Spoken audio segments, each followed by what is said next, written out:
Sir இது எப்படி sir?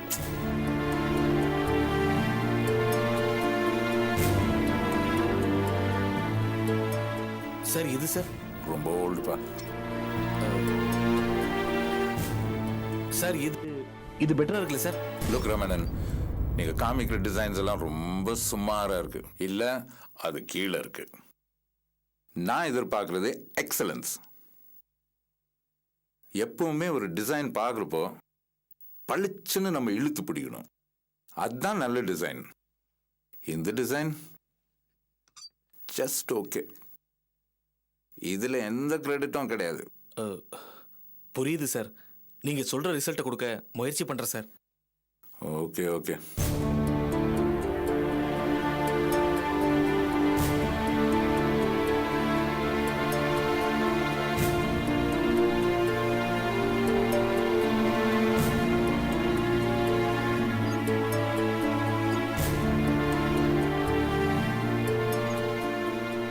Excellent excellent design. இதைத்தான் எதிர்பார்க்கிறேன். Is it sir? ஆமையா,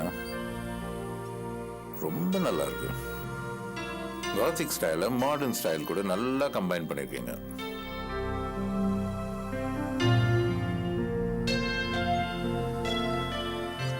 அது சரி, நீ காத்திக் டிசைன்ல ரொம்ப வீக் ஆச்சே. ஆமா சார். என்ன ஆமா சார்? இது யார் பண்ணது? ஆக்சுவலி ஆஃபீஸில் ஒரு பொண்ணு புதுசாக அப்பாயின்ட் பண்ணியிருக்கீங்களா சார்? பேர் ஆர்த்தி. அந்த பொண்ணு தான் சார் இதை டிசைன் பண்ணது. ஆர்த்தியா? எந்த ஆர்த்தி? Accounts department sir. கொஞ்சம் உயரமா. அந்த பொண்ணா? Very nice. ஓகே, ஒன்று சே, நீ போய் அந்த பொண்ணை வர சொல்லு. Okay sir.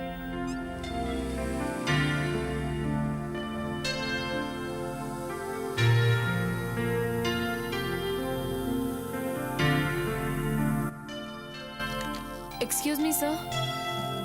Come in.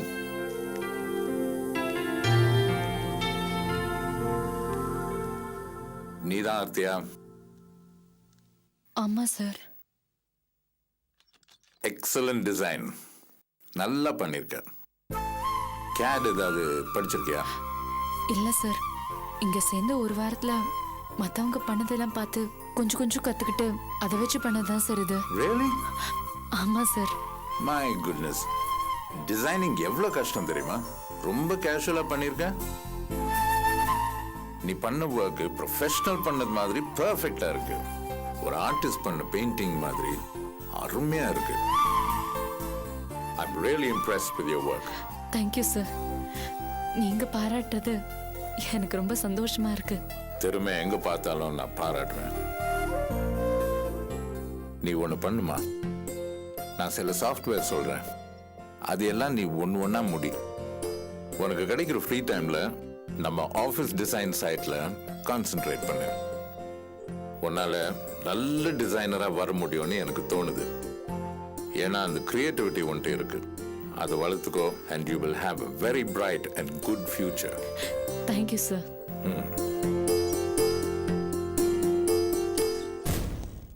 Excuse me. Aravind, வாங்க வாங்க வாங்க. என்ன அர்த்தீங்க? ஆர்த்தி உங்களுக்கு தெரியுமா? தெரியும் சார். என் ஹஸ்பண்ட் உன்னோட இவர்கிட்ட தான் வேலை பார்த்துட்டு இருந்தாரு. ஓ அப்படியா? ஓகே, நீ போமா. உட்காருங்க அரவிந்த். இந்த பொண்ணுக்கு ரொம்ப நல்ல ஃபியூச்சர் இருக்குப்பா. Very creative. சொல்லுங்க, என்ன விஷயமா வந்திருக்கீங்க? நம்ம கிளப் சம்பந்தமா ஒரு கெட் டுகெதர் அரேஞ்ச் பண்ணிருக்கேன். அதுக்கு நீங்க கண்டிப்பா வரணும். ஷூர். எப்போ? Coming 12th. ஓ, கண்டிப்பா வர்றேன். அப்புறம் would you like some tea or coffee? No thanks. Okay. எனக்கு அர்ஜென்ட்டா ஒரு வேலை இருக்கு. நான் கிளம்புறேன். Okay, bye. பாய் பாய்.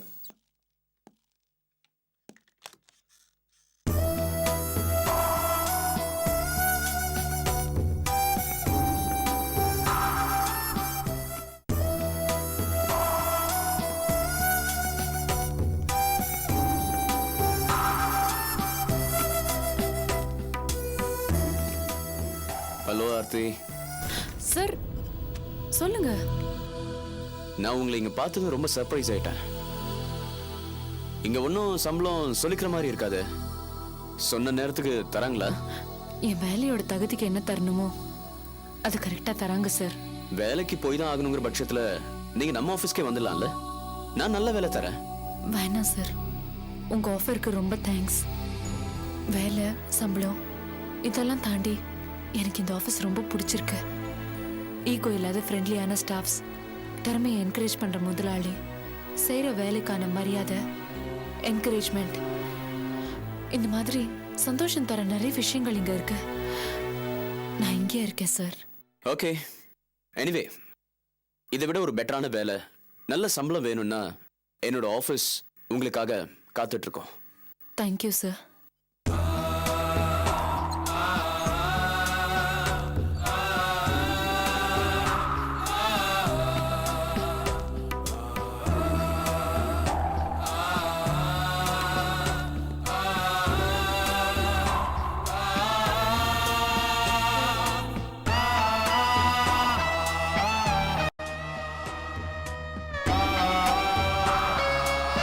சார் வணக்கம் சார்.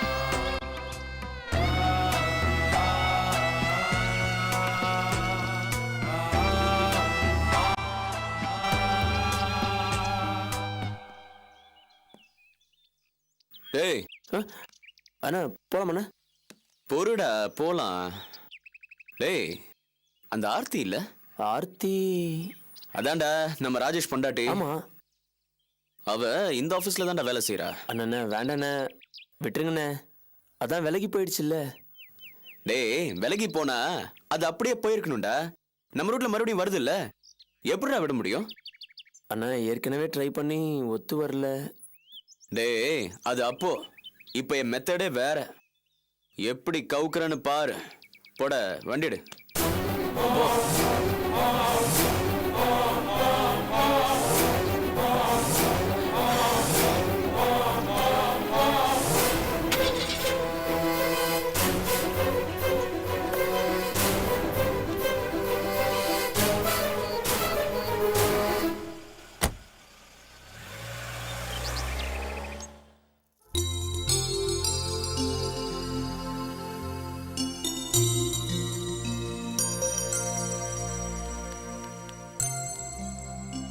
ஏய் அனு, என்னது இந்த கீ செயின்? ரொம்ப டிஃப்ரெண்டா இருக்கு. ஏது?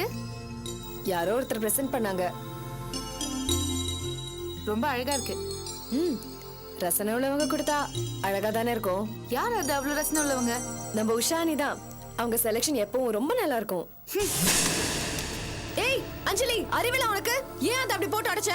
அந்த உஷாவோட ஆளுன்னு அவ கொடுத்த பொருளை நீ பாராட்டிட்டு இருக்க. இது இல்ல, அவ கொடுத்த எந்த பொருளும் என் கண்ணில் மாட்டினாலும் இப்படிதான் உடைப்பேன். ஏய் ரொம்ப பேசாத, பல்ல உடைச்சிருவேன். Shut up. போயும் போய் அந்த உஷாக்கா நீ வக்காலத்து வாங்கிட்டு இருக்க. அவ ஒரு தராதரம் தெரியாத முட்டாள். அவளுக்கு நம்ம கிட்ட பேசுறதுக்கு தகுதி கூட கிடையாது. அவளை பத்தி போய் பேசிட்டு இருக்க. என்னது தகுதியை பத்தி உனக்கு என்னடி தெரியும்? உஷா அன்னைக்கு அப்படி என்ன தகுதி இல்ல? இப்ப வந்திருக்கே ஒரு புது குடும்பத்தோட சம்பந்தம். அந்த குடும்பத்தை விட உஷா அன்னை குடும்பம் எவ்வளவோ அருமையானது. ஏய், அறிவோட தான் பேசிட்டு இருக்கியா? அந்த உஷாவோட ஃபேமிலி அருமையான ஃபேமிலியா? அந்த ஆள் இருக்கானே, அவன் உஷாவோட அப்பாவே கிடையாது. எவனோ ஒருத்தனை கொண்டு வந்து அவன் அப்பான்னு சொல்லிட்டு இருக்கா. அவனும் வைக்க இல்லாம அவளை மகனை ஏத்திட்டு இருக்கான். அசிங்க புடிச்ச ஃபேமிலி. ஏய் என்னடி நான்சென்ஸ் மாதிரி பேசுற? நீ மும்பைல பிறந்து வளர்ந்தவ தானே? இது மாதிரி நம்ம ஃப்ரெண்ட்ஸ் வீட்ல பார்த்ததே கிடையாதா? அது மட்டும் இல்ல, உஷாவுக்கு அவர் ஸ்டெப் ஃபாதர், அவங்க அம்மா அவரை 2ஆம் தடவையா கட்டிக்கிட்டாங்க. இத போய் நீ ஏன் தப்பான அர்த்தத்துல பாக்குற? இது பார், சீப்பான விஷயத்த பாலிஷ் பண்ணி பேசலாம்னு நினைக்காத. உஷாவோட அம்மா அவனை சேர்த்துக்கிட்டாங்க, அவ்வளவுதான். ஷோ, ஏன் 2 பேரும் வெட்டியா பேசிட்டு இருக்கீங்க? பின்ன என்னமா, கேடு கெட்ட குடும்பத்துக்கு வக்காலத்து வாங்கிட்டு இருக்கா? ஏய் போது நிறுத்தடி. அந்த ரேகா ஃபேமிலி என்ன பெரிய ராயல் ஃபேமிலியா?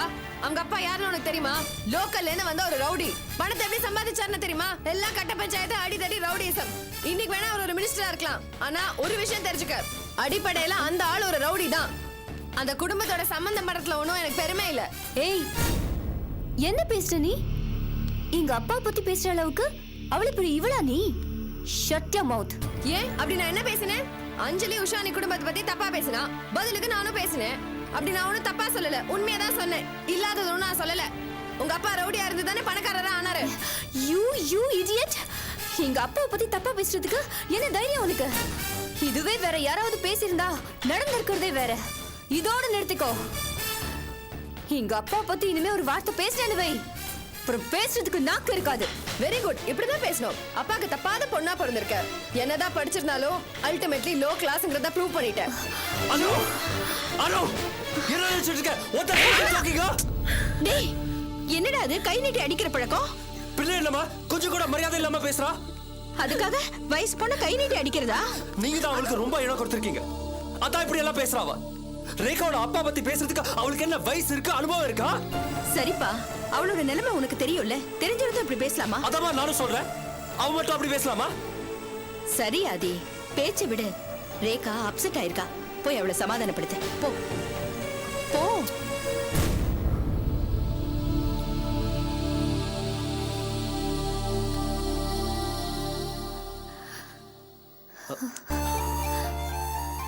I'm sorry, Rekha.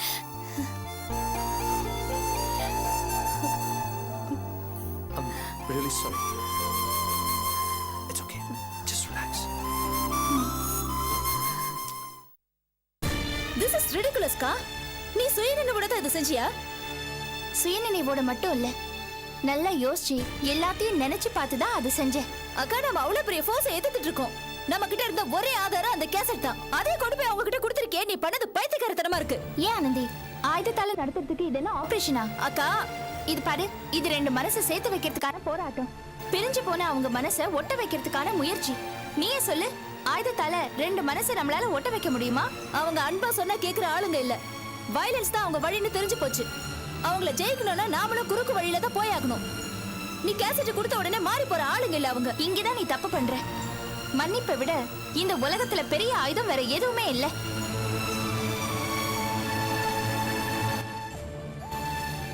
நான் அத்தனை விஷயத்தையும் சொல்லி அந்த கேஸ்ட அவங்க கிட்ட கொடுத்தப்போ அவங்க கண்ணுல தெரிஞ்ச நிம்மதியை நான் கண் கூட பார்த்தேன். கோவமா இருந்தாலும் வயலன்ஸா யோசிச்சாலும் அடிப்படையில மனுஷங்களோட மனசு ஒண்ணுதான்.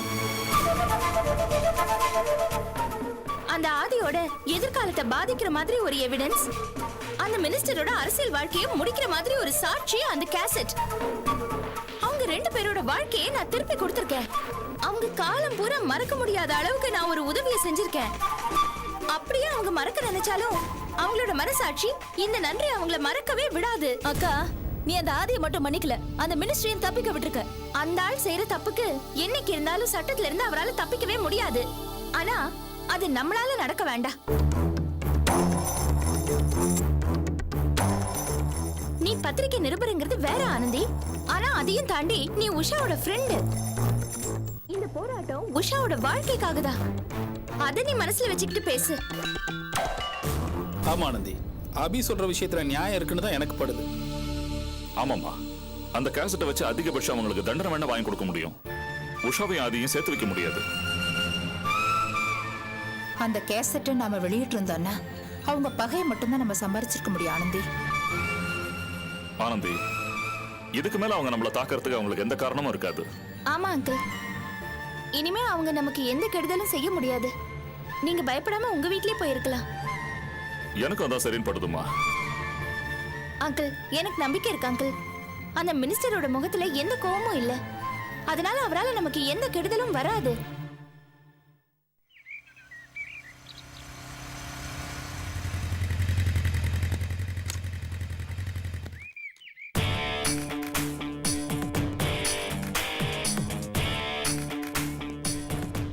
ஹலோ சார், இருக்காரா? சார் உள்ளதான் இருக்காரு, போய் பாருங்க.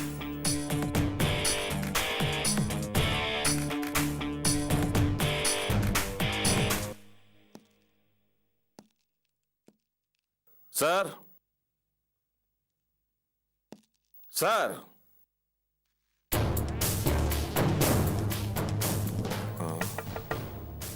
வணக்கம் சார்.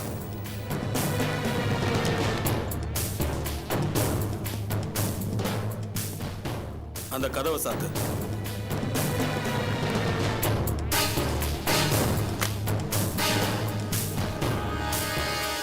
என்ன விஷயம் சார்? அபியோட ஃப்ரெண்டு உஷான்னு ஒருத்தி இருக்காளே, அவளை தெரியுமா உனக்கு? தெரியும் சார். அவளை தீத்துரு. சார், என்னையா வாயை புழக்கிற?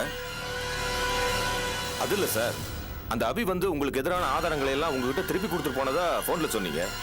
பிரச்சனை அதோட முடிஞ்சிருச்சு. அப்புறம் எதுக்கு சார் அந்த உஷாவை? அதுக்கு அந்த அபியை போட்டு தரலாமே சார்? போயாங், என் திங்கிங்கே நீ புரிஞ்சுக்கலையா? புரியல சார்.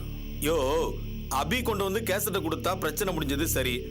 ஆனா இனிமே பிரச்சனை வரவே வராதுன்னு உன்னால சொல்ல முடியுமா? அது எப்படி சார் என்னால சொல்ல முடியும்? அத தாயா நானும் சொல்றேன். இந்த கேசட்டை திருப்பி தரது, போட்டோவை திருப்பி தரது, இதெல்லாம் வந்து டெம்பரரி சொல்யூஷன். பிரச்சனையோட ஆணிவேர் எங்க இருக்கு? அந்த உஷா கிட்ட. உஷாவோட வயித்துல வளர்றதே கரு, அதுதான் பிரச்சனையே. அதை வச்சுக்கிட்டு நாளைக்கு என் மாப்பிள்ளைய கோர்ட்டு கேஸ் இழுத்துட்டாளுங்கன்னா, மரத்தோட கிளைய வெட்டிட்டு ஆணி வேற விட்டுட்டா மரம் வளர்றது நிக்காது. மரத்தோட ஆணி வேற அழிக்கணும், அப்பதான் மரம் பட்டு போகும். அதனாலதான் அந்த உஷாவை போட்டு தள்ள சொல்றேன். என்னையா யோசிக்கிற? இல்ல, நீங்க சொன்ன வேலைய நான் செய்யாம விட்டதில்ல. ஆனா என்னையா ஆனா ஆவனா? இல்ல சார், அந்த அபியோட பிரச்சனையில மாட்டி தான் இப்ப நான் சஸ்பென்ஷன்ல இருக்கேன். அதான் சார், அந்த ரஞ்சினியோட கொலை கேஸ்ல அபி கமிஷனர் வரைக்கும் போய் கம்ப்ளைண்ட் பண்ணி என்ன சஸ்பெண்ட் பண்ண வச்சுட்டா. அந்த பீரியடு இன்னும் முடியல. இந்த நேரத்துல நான் போய் உஷா மேட்டர்ல சம்பந்தப்படுற சரி, மாட்டிக்கவா போற? யோ, இந்த சங்கர பாண்டி என்னைக்காவது யாரையாவது கைவிட்டு இருக்கானயா? சார் அப்படி சொல்லல. அப்புறம் என்னையா? நீ இப்ப சஸ்பென்ஷன்ல இருக்க, அவ்வளவுதானே? நீ இந்த வேலையை முடி, நான் உன் சஸ்பென்ஷனை கேன்சல் பண்றேன். அது மட்டும் இல்ல, உனக்கு ப்ரமோஷன் வாங்கி தரேன். நீ ஜாயின் பண்ணும்போதே ஏசியா ஜாயின் பண்ற, போதுமா? என்னையா, என்னால முடியாதுன்னு நினைக்கிறியா? சார் சார் அப்படிலாம் இல்ல சார். என் அதிர்ஷ்டத்தை நினைச்சேன். ஒரு நிமிஷம் பேச்சே வரல சார். நல்லது. ஆனா ஒரு விஷயம், நீ நேரடியா இந்த விஷயத்துல தலையிடக்கூடாது. உன்கிட்ட இருக்க பசங்களை வச்சு இந்த காரியத்தை முடி. வேலை முடிஞ்சதும் எஸ்கேப் ஆயிட சொல்லு. தப்பி தவறி அவங்க மாட்டிட்டா கூட என் பேர் வெளியில வரக்கூடாது, புரிஞ்சுதா? இதெல்லாம் நீங்க சொல்லிதான் தெரியணுமா?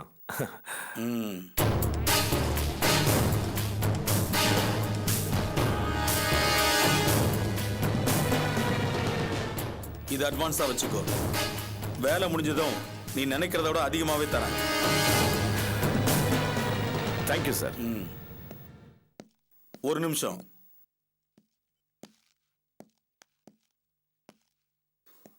சார், அடுத்த முறை நீ என்ன சந்திக்க வரும்போது உஷா செத்துட்டாங்கிற செய்தியோட தான் வரணும். கண்டிப்பா சார்.